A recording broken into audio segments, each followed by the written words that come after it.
Windmühlen, unzählige Kanäle und natürlich Käse. Es geht ins Herz der Niederlande, in die Nähe von Rotterdam. Dort liegen dicht beieinander die historischen Städte Gouda, Delft und Leiden. Sie verbindet Geschichte, Kunst und Tradition, aber jede von ihnen hat auch ihre ganz eigenen Geheimnisse und Besonderheiten. Das alles Luftlinie gerade mal 20 Kilometer voneinander entfernt. Heißt, ich schwinge mich eine Woche lang aufs Rad und erkunde Südholland. Los geht's in Gouda, wie sie hier sagen. So sieht es an ruhigen Tagen aus und so, wenn Käsemarkt ist. Dann kommen die Händler in die Stadt und verkaufen Gouda am Stück, also gleich den ganzen Leib. Ein echtes Spektakel und wie der Käse gehört Wietse Visser seit Ewigkeiten dazu.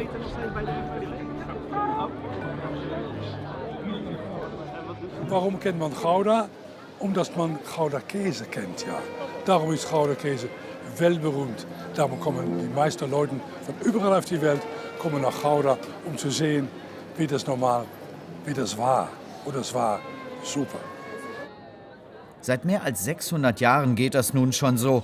Heute eher Brauchtumspflege denn Notwendigkeit. Ein Käse wiegt um die 12 Kilo. Und wie teuer? Der Preis. Was ich haben möchte, ist so zwischen 8 und 10 Euro.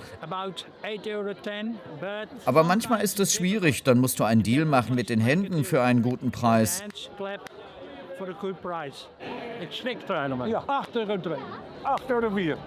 Und so wird nach alter Tradition der Kilopreis per Handschlag ausgehandelt.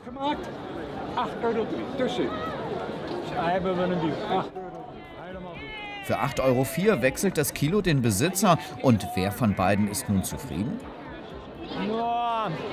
I'm happy. And you are happy?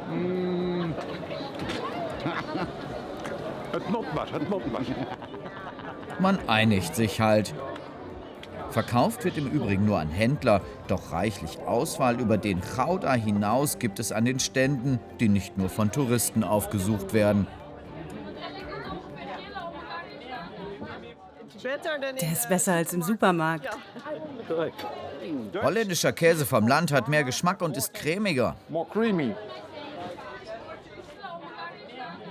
Du wirst ihn mögen, er ist besser.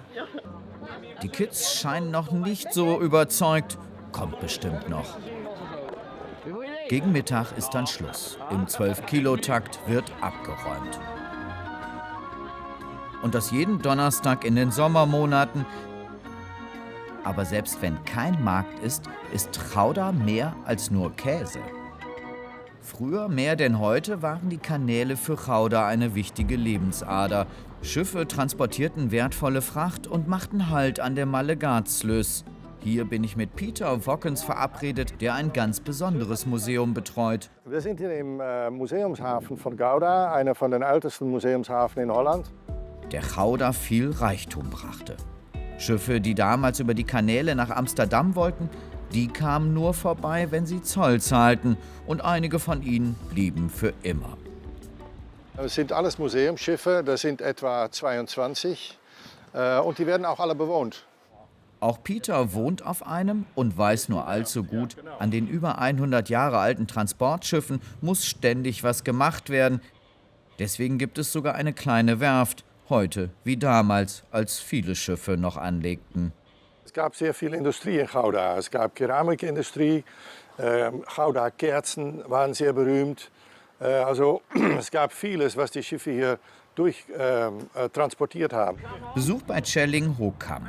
Seit Jahren lebt er auf einem der Plattschiffe, die besonders flach und damit windanfällig sind. Wir haben an der Seite dort zur Unterstützung ein Leeboard. Und wenn ich das runterlasse, dann drückt der Wind mich nicht so ans Ufer. Wenn ich mit dem Fuß hier drauf trete, geht's runter.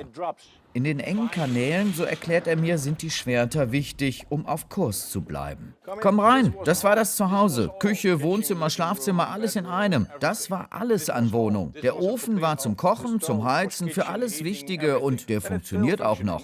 Und dann wird's spannend. Es geht in den Frachtraum. Wo früher Porzellan transportiert wurde, ist heute Küche und Wohnzimmer. So ein Schiff ist eine Lebensaufgabe, so Schelling, aber eine, die ihn glücklich macht. Am Ende will ich mich frei fühlen. Auch wenn ich es nicht bin, fühle ich mich aber so. Dafür segelt Schelling regelmäßig mit seiner Regina raus aufs Wasser. Die Boote können im Übrigen von der Kaimauer oder online bewundert werden.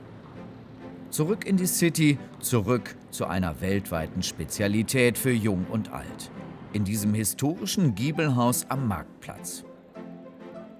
Mal nachgefragt, wie es einer Familie aus Rust gefällt. Ja, also es ist echt schön hier, weil ja, einfach die Gebäude und alles, das sieht alles schön aus. Sieht auch ein bisschen anders aus als in Deutschland. Es ist einfach mal schön, was anderes so zu sehen. Ich finde die Kultur und das Essen auch ziemlich schön und lecker. Das Essen? Ja.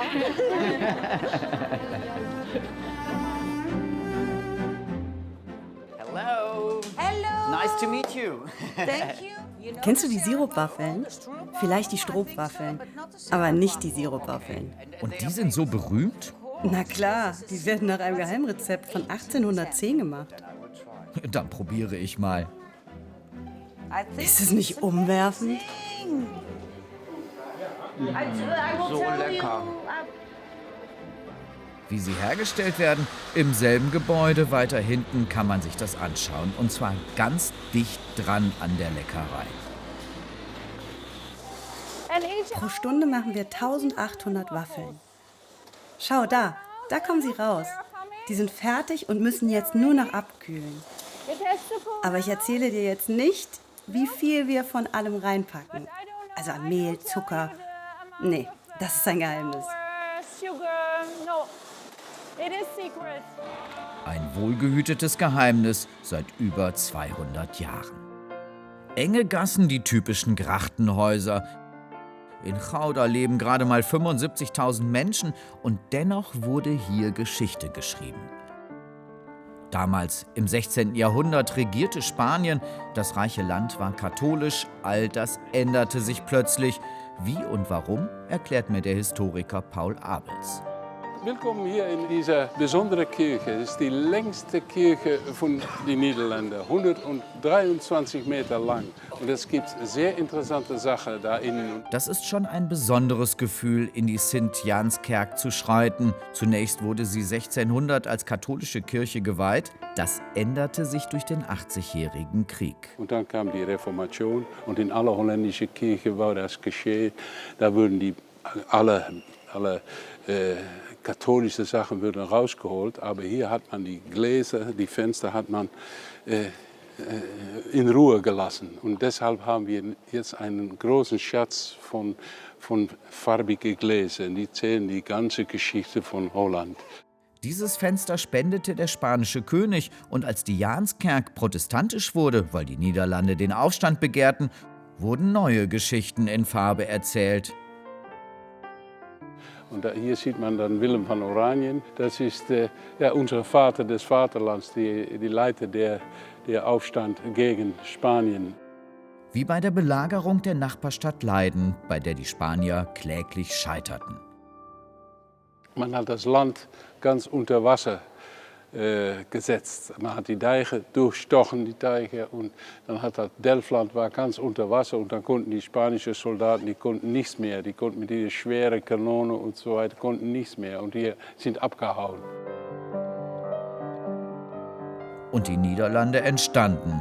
Gouda selbst ist mit 750 Jahren Stadtgeschichte deutlich älter und es lebte sich hier gut, nicht nur vom Gouda-Käse, der außerhalb der Stadt gewonnen wird. Sondern auch Torf spielte eine große Rolle.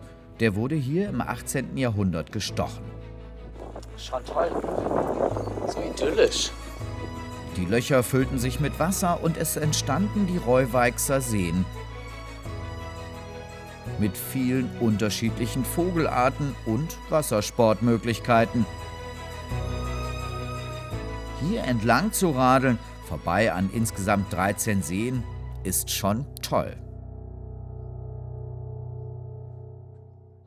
Und wenn es durstig zurückgeht, dann erinnere ich mich gelesen zu haben, dass es im kleinen Gouda mal 200 Brauereien gab und das vor 600 Jahren. Warum das so war, hoffe ich von Jeroen Karol Visser zu erfahren. Er ist leidenschaftlicher Bierkenner und wie praktisch, gleich Wirt dazu. Ja, das war das Schöne, das saubere Wasser, was wir hier haben. Wir haben hier 2 Wasserwegen und dazwischen ist Gouda. Und davor war die Qualität von das Wasser hoher dann in die andere City. Sauberes Wasser und genügend Hopfen aus dem Umland waren damals perfekte Bedingungen. Und heute, da wird anders, aber ebenfalls rekordverdächtig gepunktet. Ja, wir haben hier ganz viele Biere am Menü. Wir haben 180 verschiedene Bieren hier und wir wechseln jeden Tag. Wenn ein Bier aufgeht, haben wir ein neues da. So, der Goudse Hint ist the place to beer in Gouda. Ein Platz zum Verweilen bei so viel Bierkultur. Und danach schlafen legen im vielleicht kleinsten Apartment der Welt. Wie ich im Hafen erfahren habe, wurde in Gouda über viele Jahrhunderte Porzellan hergestellt. Der schiefe Turm ist ein Relikt aus dieser Zeit und soll gleichzeitig das kleinste Apartment der Welt sein, so Besitzer Mike Herkens. Hi, nice to meet you too. Hi. Was ist das hier? Yeah, this is an old water tower. Das ist ein alter Wasserturm, um Feuer löschen zu können in der Porzellanbrennerei. Der ist umgebaut worden in eines der kleinsten B&B-Unterkünfte der Welt. Nur 12 Quadratmeter auf 3 Etagen verteilt. Das klingt ganz schön schräg. Anja und Dominik Scharf haben eine Nacht für 165 € hinter sich. Da will man schon wissen, wie es war. Dass man einen sehr engen Raum hat, in dem man sich jeweils aufhält auf der Etage. Viel rauf und runter. Manchmal auch ein bisschen schwierig. Na dann mal rein in die enge Stube. That's really small here. Ja, es ist klein und es war noch viel kleiner, als wir gestartet sind. Was ist hier? Das ist die Küche, da kann man sich ein bisschen was zubereiten. Dazu ein Bad mit Dusche. Nächste Station, etliche Stufen höher. Da, wo früher Wasser war, ist nun Wohnzimmer mit Ausblick. Was ist speziell, dass die Treppe quasi im Bett endet. Also das ist das Spezielle auf jeden Fall gewesen. Und dass man da eben natürlich sehr dicht beieinander ist und die Zeit zu zweit sehr schön genießen kann. Mehr kann man sich doch gar nicht von einem über 100 Jahre alten Turm mit Ausblick wünschen. Gouda ist eben viel mehr als nur der Käse. Und die Niederlande viel mehr als nur das Land der Mühlen, wobei dieser Abstecher sein muss. Nach Kinderdijk zu den 19 Windmühlen, die keine sind. Sie wurden gebaut, um das Wasser abzupumpen, damit hier Felder und Wiesen bewirtschaftet werden konnten. Ja, das sieht schon sehr beeindruckend aus. Diese ganzen Windmühlen in Reihe. Mega. Fast wie gemalt strahlen die Windpumpen von Kinderdijk in der Abendsonne. Mit dem Rad sind es von hier aus nach Delft nur 30 Kilometer und nach Leiden ist es dann auch nicht mehr weit. Beide Städte sollen noch anders sein als Gouda, historischer, vielleicht auch lebendiger. Damit ich gleich die Unterschiede erleben kann, habe ich mich in Delft mit Arthur Bolder, einem Delfter Tourguide, verabredet. Weil es eine alte Stadt ist, sehr viel Geschichte und alles auf eine sehr kleine Fläche. Mit einigen Schwierigkeiten, denn früher war das eine Torflandschaft. Dann wurde der Kanal gebaut und später die Kirche. Leider hatte man sich wohl verkalkuliert, kein Platz mehr für den Turm, kurzerhand wurde in den Kanal gebaut. Ab 1320 hat man angefangen, die Turm zu bauen und während der Bau ist es schon schief gegangen. Also das heißt, Delft hat ja auch einen schiefen Turm. Ja, nicht quasi. Der Turm hängt 1,90 Meter nach Westen und auch noch 1 Meter nach Norden, auf die Höhe von 75 Meter. So, man braucht nicht nach Pisa zu gehen, man kann gleich nach Delft kommen. die schiefe Turm. Der schiefe Turm von Delft ist ein super Orientierungspunkt, denn im Zentrum kann man sich schnell mal in den Grachten verlaufen. Es ist ein Gewirr mit System, wie dieser Stadtplan aus Keramik liebevoll deutlich macht. Der modellierte Plan basiert auf einer alten Karte von vor 300 Jahren. Delft ist einzigartig, weil die Innenstadt sich kaum geändert hat über die Hunderte von Jahren. 1355 hat Delft diesen Umfang gehabt. Aber jetzt, 2024, sieht noch immer Delft so aus. Unverkennbar in Delft ist der große Marktplatz mit dem Rathaus. Und quasi um die Ecke das Kobuskuch-Café mit, so schwärmt Melvin Vermaat, dem besten Apfelkuchen der Stadt und das seit 40 Jahren. Lecker crunchy ist er und die Sahne herrlich cremig. Alle kennen unser Konzept. Wir sind ein Wohnzimmercafé. Alle fühlen sich wohl und du kannst den Apfelkuchen essen, als wärst du zu Hause. Das macht es so besonders. Kein Wunder, dass sie jährlich beachtliche 60.000 Apfelkuchen verkaufen. Nur wo das Geheimnis des Geschmacks liegt, damit will Melvin Vermaat nicht rausrücken. Das darf ich nicht verraten. Das Geheimnis ist Liebe. Eine extra Portion Liebe. So viel haben sie doch noch verraten. Damit der Teig überall schön knusprig ist, backen sie in unterschiedlichen Temperaturstufen. Eine Küche oder auch ein Wohnzimmer, das waren oft die Motive auf den Gemälden von Jan Vermeer.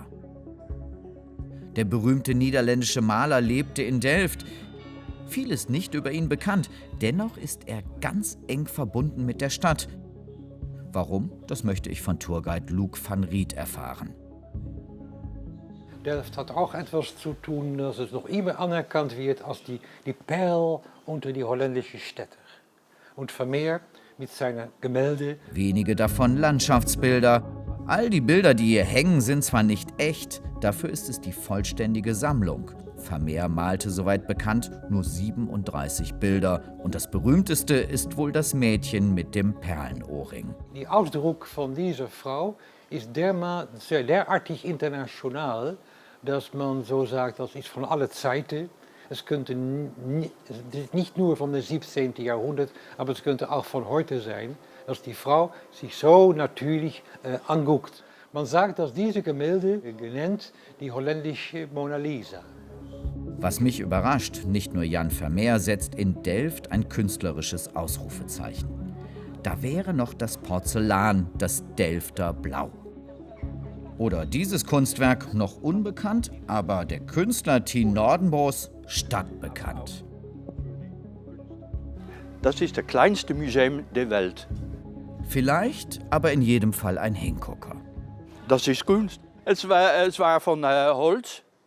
Und das habe ich beschildert. Ja, das ist es. Und auch heute kann man von Kunst alleine nur schwer leben. Und so gehört Tien auch dieses Café mit einem Hauch von Atelier. Das ist sein Delft. Amsterdam is alles te veel en te druk en te overdreven. En hier is het op kleine schaal. En je kent ook heel veel mensen. Dus als je door de stad loopt, zeg ik alsmaar hallo, hoi, hoi en maak een praatje. En dat maakt het gezellig, gemütlich. Doch das war vor rund 440 Jahren ganz anders. Mitten in den Wirren des 80-jährigen Krieges passierte hier im Prinsenhof das Unglück, das am Ende die Geburtsstunde der Niederlande war. Warum? Das möchte ich mir von Esther van der Horn vom Museum Prinsenhof erklären lassen. Und zwar in einem der bedeutendsten Räume des ehemaligen Klosters. Das ist das Arbeitszimmer von Willem von Oranien, der auf dem Gemälde abgebildet ist. Er war der Anführer der Revolte gegen den spanischen König. In der Auseinandersetzung ging es um die Unabhängigkeit sowie die Gewissens- und Religionsfreiheit. Von hier aus führte er den Aufstand gegen den spanischen König an. Weil Wilhelm die Unabhängigkeit wollte, war er für die spanische Krone der Erzfeind. Und so setzte Spanien kurzerhand eine stattliche Kopfprämie auf ihn aus, tot oder lebendig. Einige Mordversuche überlebte Wilhelm von Oranien. bis der 10.07.1584 kam. Wilhelm wollte die Treppe hoch in sein Büro. Das ist der Ort, an dem Wilhelm erschossen wurde.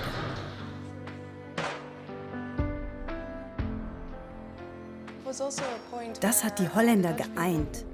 Weil dem Vater der Nation, ihrem Anführer, so etwas Schreckliches passierte, war das die Geburtsstunde der Niederlande, würde ich sagen. Und aus seinem Tod entstanden die heutigen königlichen Niederlande mit König Wilhelm Alexander, Prinz von Oranien-Nassau. Und jetzt verstehe ich auch, warum die Königsdynastie in Delft beigesetzt wird, am Marktplatz in der Nieuwe Kerk. Spannend, wie sehr Tradition verpflichtet. Das gilt auch für das weltweit bekannte Delfter Blau. Die Meisterstücke aus Porzellan werden seit 400 Jahren gefertigt und für prominente Kunden ganz exklusiv. Königliche Porzellanmanufaktur Royal Delft. Und das sind zum Beispiel die Königsteller, die wir jedes Mal herstellen. Und natürlich das Geschirr von der Willem Alexander und die Maxime. Da sind wir ganz stolz. Das war eine Idee von der Willem Alexander selbst. Also unsere Meistermalerin, die Caroline, hat auch wirklich am Tisch gesessen mit der König und die Königin. Und der König hat gesagt, ich möchte es gern so und so. Und das ist, wie es jetzt herausgekommen ist. Zu sehen Eisvögel und Orangenblüten, letztere angelehnt an die Farbe des Königshauses von Oranien-Nassau, Orange. Und der Grund, warum die Niederländer, wenn es was zu feiern gibt, Orange tragen. Dass das Porzellan so exklusiv gehandelt wird, erklärt Frank Verhoeven, liegt nicht an der Herstellung. Die ist harmlos im Vergleich zum Malen. Mitunter verziert Leo de Groot tagelang eine Vase. Allerdings nicht in Delfter Blau. Das Grau und Schwarz, da wird es mit gemalt. Und das ist ein Kobaltoxid. Das gibt eine chemische Reaktion im Ofen. Und dadurch wird es blau. Und nun Hand aufs Herz, wie oft geht was schief? Vermalen? Nein, einmal pro Woche. Darf der Chef nicht hören, ne? Wobei der froh ist, einen wie Leo zu haben. Von ehemals hunderten Porzellanfabriken des Delfter Blaus überlebte nur diese hier und damit die feinpinselige, royale Handwerkskunst, die ich besser dem Profi überlassen sollte. Mit dem Rad fahre ich die Kanäle entlang. Entspannte 25 Kilometer sind es nur bis ins ebenfalls historisch bedeutsame Leiden. Die 130.000 Einwohnerstadt ist vergleichbar mit Gouda und Delft, aber sie hat ihren ganz eigenen Charme, wie die Ruheoase des Hortus Botanicus. Ich bin mit Marie Funk verabredet, die hier im ältesten botanischen Garten der Niederlande arbeitet. Historisch gesehen auch super wertvoll. Wir haben die ersten Tulpen hier gehabt auf niederländischem Grund. Wir haben hier ein riesiges Gewächshaus. Wir haben über 4000 verschiedene Orchideen. Also es ist echt schon ein sehr besonderer Ort. Sieht mega aus, echt. Ja, Sollen wir einmal durchgehen? Ja, gerne. Komm, cool. Wie im Dschungel, nur dass es mehr Highlights zu sehen gibt, wie einen echten Penisbaum. Ja, richtig gehört. Das ganze Ding, was wir hier sehen, tatsächlich diese ganzen über 3 Meter Größe, ist ein einzelnes Blatt von dieser Pflanze. Dieser Penisbaum blüht nur alle 8 Jahre. Und wenn die blüht, dann kann die Blüte bis zu 3-4 Meter groß sein. Und sie wird von Fliegen bestäubt und von Käfern bestäubt und dadurch stinkt sie wie verrottenes Fleisch. Das ist echt ein Erlebnis. Auch so gibt es viel zu entdecken. Riesige Blätter von oben oder auf dem Wasser von der Viktoriaseerose.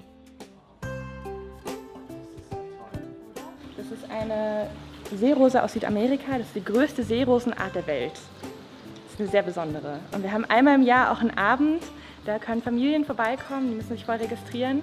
Und dann können wir Fotos machen mit den Babys auf den Blättern. Das ist super besonders. Ich habe hier auch mal ein Foto. Das sieht schon süß aus.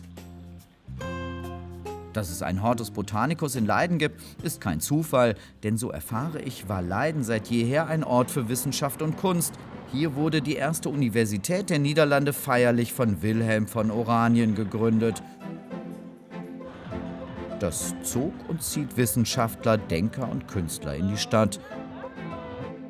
Wobei eine der bekanntesten Persönlichkeiten in Leiden 1606 geboren wurde, Rembrandt van Rijn. Und ich besuche nun das Haus, in dem der Barockkünstler arbeitete. Hier befinden wir uns im jungen Rembrandt-Studio, das er 2 Jahre lang als Student besuchte. Er hat genau hier, wo wir stehen, gearbeitet. Rembrandt erlernte in den Räumlichkeiten das Malen, Zeichnen und Skizzieren. Bildstark wird in dem 7-minütigen Film Rembrandts Leben und sein Kunstvermächtnis zusammengefasst. Der Besuch im Studio ist kostenlos. Nicht nur das begeistert Gäste, die ich hier treffe. Halt hier in Leiden ganz einfach also auch sehen, wie Rembrandt gelebt hat. Halt, man findet Straßenzüge, wo man denkt, halt, man ist in der Zeit. Also für uns ist Leiden die schönste holländische Stadt. Wow, okay. Für Sie auch? Ja, für mich also auch, auf jeden Fall. Davon will ich mich selbst noch überzeugen und stoße auf ein Fenster, vor dem ich posieren soll für eine Skizze von Rembrandt. Jetzt verstehe ich, erst ein Foto und Tage später ist die Skizze dann online abrufbar. Weiter die Grachten entlang, 28 Kilometer, durchziehen sie das historische Zentrum von Leiden. Beeindruckend, aber auch, was es sonst noch für verborgene Ecken und Geschichten zu entdecken gibt. Quasi historischer Klatsch und Tratsch mit Tourguide Gerd-Jan Heumanns. Los geht's mit der Besiedlung von Amerika. Ja, also die Pilgerväter, die haben hier etwa 12 Jahre gewohnt, bevor sie weitergezogen sind nach Amerika, nach Virginia. Und übrigens, etwa 25 Millionen Amerikaner stammen noch von diesen Pilgervätern ab. Das war im 17. Jahrhundert, etwa zeitgleich entstanden die Hofjes. Eine absolute Besonderheit der Stadt. Ehemalige karitative Einrichtungen, von denen es heute noch 35 in Leiden gibt. Reingehen ausdrücklich erlaubt. Früher haben die Leute hier gratis gewohnt und es waren Flüchtlinge aus Wallonien, also protestantische Flüchtlinge. Und die haben dann hier ein Zuhause gefunden. Es war aber eine Bedingung hier, man musste sich einmal pro Woche waschen, wenn man hier wohnen möchte. Apropos Wohnen, wir hatten die Pilgerväter, die Flüchtlinge und dann gibt es noch die königliche Familie, die Leiden ebenfalls ins Herz geschlossen hat. Beatrix studiert. Ja, in diesem Haus, Nummer 45, hier hat Prinzessin Beatrix, als sie noch Prinzessin war, studiert, 1926. Und sie hat hier Soziologie studiert, zusammen mit einer Freundin und einer Sekretärin. Und das sollte natürlich ein bisschen auch unauffällig sein. Nicht jeder müsste das unbedingt wissen, dass sie hier wohnte und studierte. Inzwischen haben die Royals das Haus verkauft, aber nur ein paar 100 Meter weiter, ganz unscheinbar im ältesten Café der Stadt, der nächste königliche Spot. Ja, und dann haben wir hier auch die Bilder und auch unser König, Willem-Alexander. Der war hier auch häufig. Der hat in seiner Studentenzeit der Beiname Prins Pils verdient. Und hier sieht man ihn unter anderem mit seinem Studentenverband. Wer ist es? Willem-Alexander.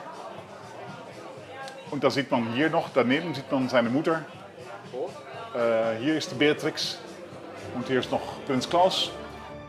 Es sind nicht nur die Royals, die dem besonderen Charme von Leiden verfallen sind. Vielleicht liegt es an der Mischung aus gemütlich und altertümlich und nicht zu vergessen die unzähligen Grachten.